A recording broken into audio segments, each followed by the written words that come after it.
Over 140 students in the University of Guyana's Petroleum, Mining and Engineering programs are slated to benefit from new microscopes donated by the University of Toronto.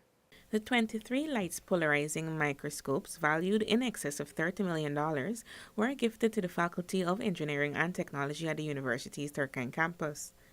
The microscopes were gifted by the University of Toronto. Vice-Chancellor and 10th Principal of University of Guyana, Professor Ivelaw Griffith, cited the importance of partnerships for the development of the university. We have the wonderful opportunity at our university of strengthening what we do and how we do it. But we also know that that opportunity presents occasions for partnerships. Partnerships that are tangible demonstrations of the interest in the university, in the interests of our nation.